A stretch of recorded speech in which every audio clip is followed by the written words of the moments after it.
typical attire. We are on my family's home, the farm where I grew up. And I figured it would be interesting to show you around a little bit. We're right by one of the major highways here. And an older garage that has been here forever. The main barn that we've got. The Quonset down here. There also used to be a chicken house right along here that was falling apart so much that we finally just got rid of it a few years back. It was always kind of a place of mystery for me. It was so full of trash and junk and rusted metal that I never really went into it, but that made it kind of mysterious. A couple little grain bins, and there's our house, which you'll get a little bit better of a view of. This little house here behind the boat also had a little bit of a mystery to me when I was young. Both my sister and I remember something about a wood-burning stove in there and a ghost. And neither one of us remember if it was an uncle of ours that told us the ghost story about it, or if we both thought we saw a ghost when we were kids, or something. So this is the inside of the barn. I spent quite a bit of time when I was a kid in the barn. We hardly ever used this for cattle or anything when I was younger. We've got a larger barn out back that is just more modern and didn't have nearly as many holes in it as this one does. And that's where most of the cattle stayed. This little section here, the door used to be closed and we never really went in there. However, that's where my cousin found our cat. The one that we ended up adopting anyway. So we'll go up the creepy pigeon shit infested stairs.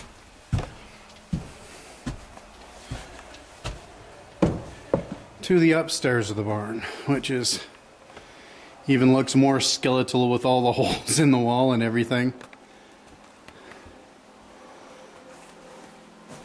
The beams like the inside of a rib cage. I did spend quite a bit of time when I was younger trying to clear out all of the bird shit here and the random hay and everything. I wanted to clean this up and just kind of have it as my own place. I used to set up targets at the other end, and then I'd stand up here and try and shoot arrows at it. That was my tree shot.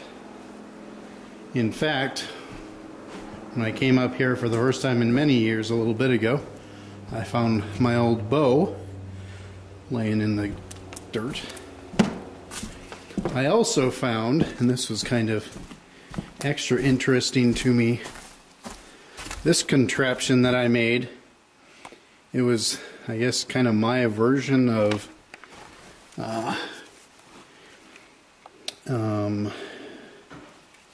Wolverine's claws. I'd put my arms through these two loops here, and then the now rusted pointy metal on the other end would stick out.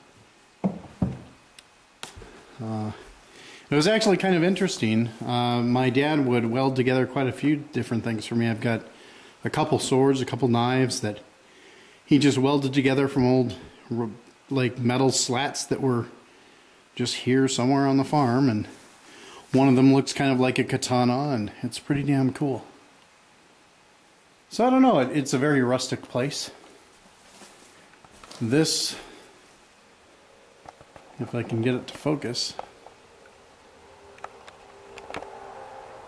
that spot there in particular is interesting.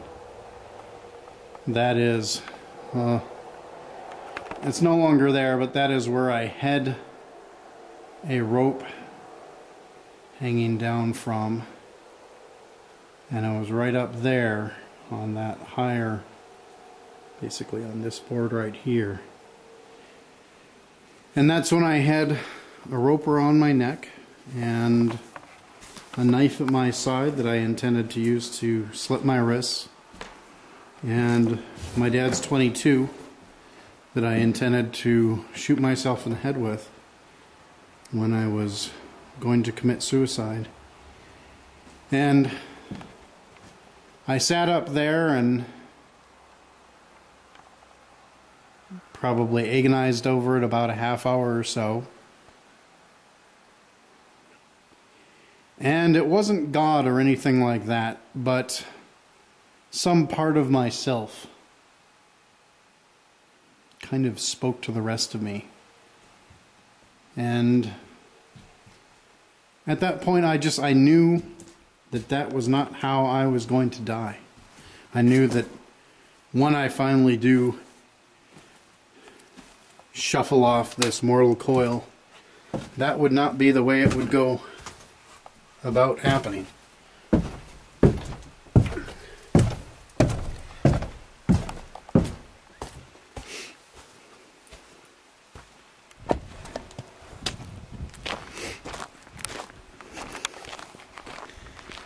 This tree right in front of me here, this one, is quite a bit bigger than it used to be. That's the one where, when we were kids, my sister and I had made a kind of a scarecrow type person in it for Halloween, and to get it to stay in the tree, we'd tied it up, and then over the winter we just kind of forgot all about it. And it had just, you know, from probably birds landing on it or whatever, but it had fallen down. But I never got around to cutting it off the actual tree. And then that spring, one of my uncles had an absolute conniption. He drove by on this road out here, and he thought either my sister or I had intentionally or accidentally hung ourselves on the tree, and he damn near had a heart attack.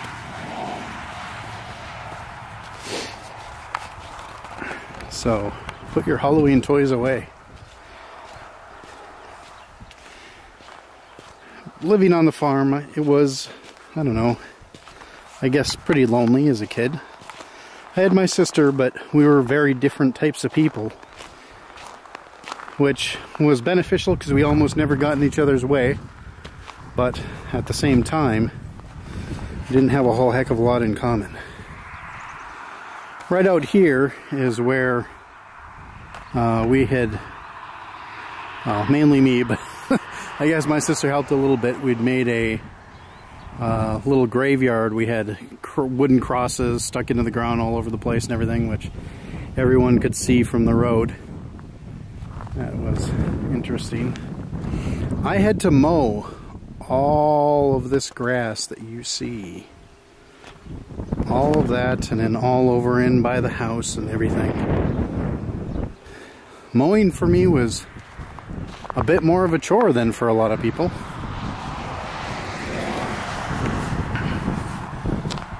Walking out here a little ways, I'm hoping I'll be able to zoom into something else that was interesting in this area. Now, can't really see very much of it here. Yeah, those poles sticking up right there. That is a missile silo, and I occasionally delighted, not too often because I didn't want them to suspect what it was, but I would occasionally drive out there with my three-wheeler and shake the fence and then drive back behind the tree row here and wait and see how long it would take the Air Force guys to get out there and check to make sure things weren't being messed with. I never did do anything dangerous or anything like that, but it was the kind of thing that we do to pass the time around here. One more thing over here that I'm hoping to be able to show.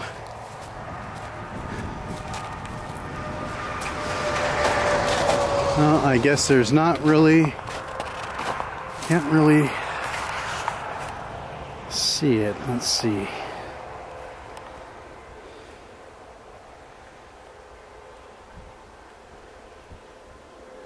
Right there, you can kind of make it out.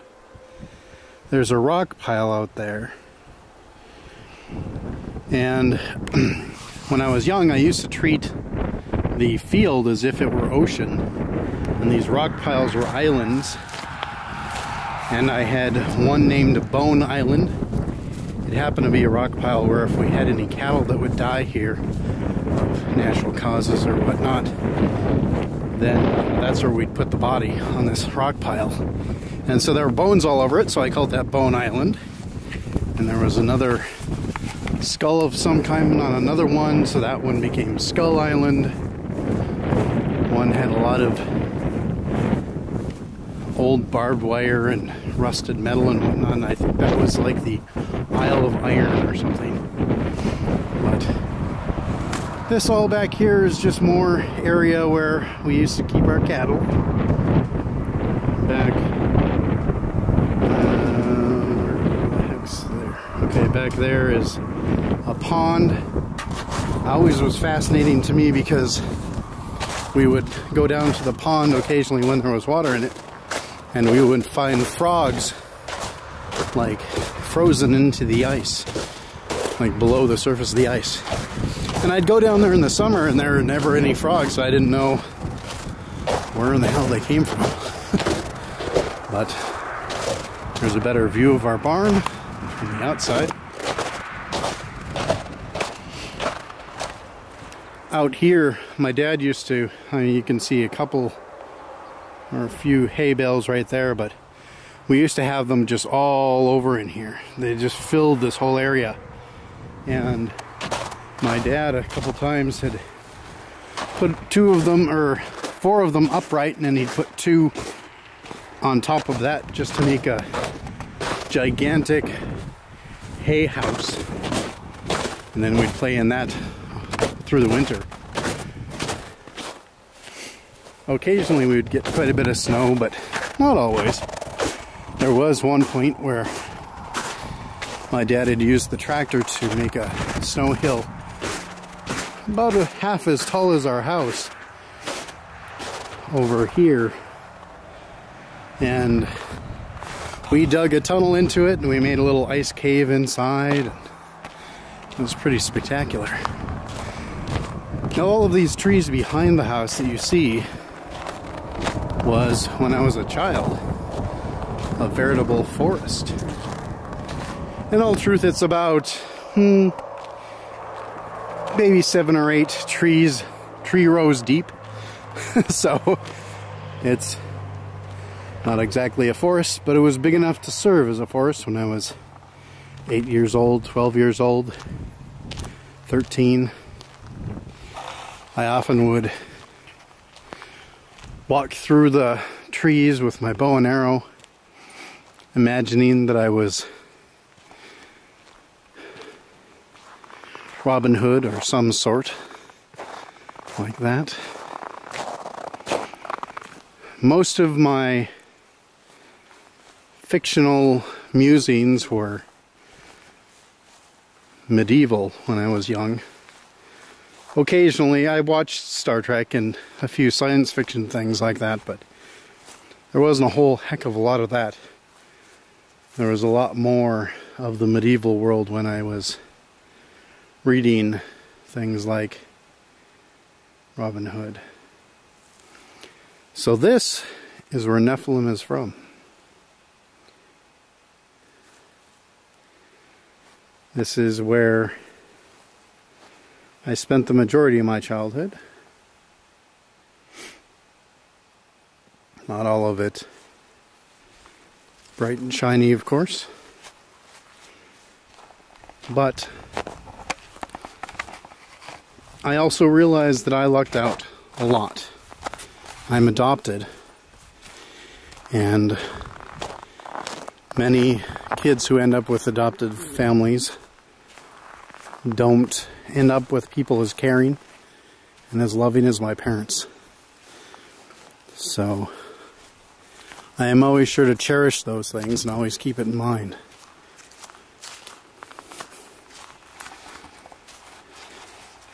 Through the 80s, my family was pretty poor off with money. We were a farming family, and the 80s were pretty harsh on farming families, but originally, when I was born, my grandfather's house was here where the living room is, and then this gravel patch that my Jeep and our pickup truck is on, that was where our trailer house stood, and that's where me, my mom, and my dad lived, and my grandfather lived in his house. And then when he passed away, we tore down his house, and my parents built this. And that was when I was about 7 years old. But I certainly do not regret anything here at home. In my small town was a little bit of a different story at school and whatnot. But that's a little bit. I'll probably get a little bit of filming from my room as well, just so you can get a little bit of an idea of that. So even though it's a bit messy with just me being here for the weekend, this is my room. It's kind of hard to tell, but the walls are actually a light blue, which I'm not sure I ever really appreciated when I was younger. And right now, of course, they've moved a lot of things out and everything. There used to be a lot more posters. At one point, my computer was over there. It was an Amiga 500. You can feel free to look those up, because the majority of people probably won't have a clue what they were. But above, right there, I used to have a gigantic poster of an Apache helicopter during Desert Storm. I, for a while, kind of expected my parents would want me to join the military to be able to pay for college. That's when they started having that big push. But they didn't. They said there was no need for that. And so that no longer really was ever, it's not that it wasn't an option, but it was never anything I wanted to do. But, and then window, currently bed, and that desk actually was in my room for quite a while. And then there also used to be a shelf that went all the way across that wall. And on that shelf I kept all my books. For the whole time that I was here, we also had a bunk bed that was right around there, and then on the shelf I would keep a tape deck that I had that I usually fell asleep to music from, and occasionally I'd switch to the bottom bunk or the top bunk, just whatever I felt like for the time being.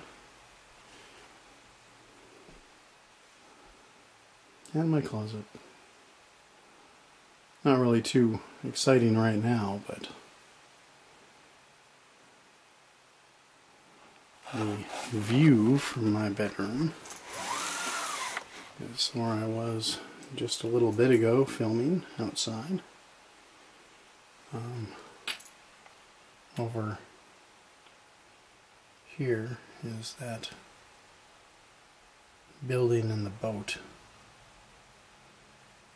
between these trees, and there's the barn over there. So if the cattle were out, I was usually the first to know. That was something I often had to do in my childhood, was chase the cattle down and run them back in. Sometimes they were miles away, sometimes they were closer.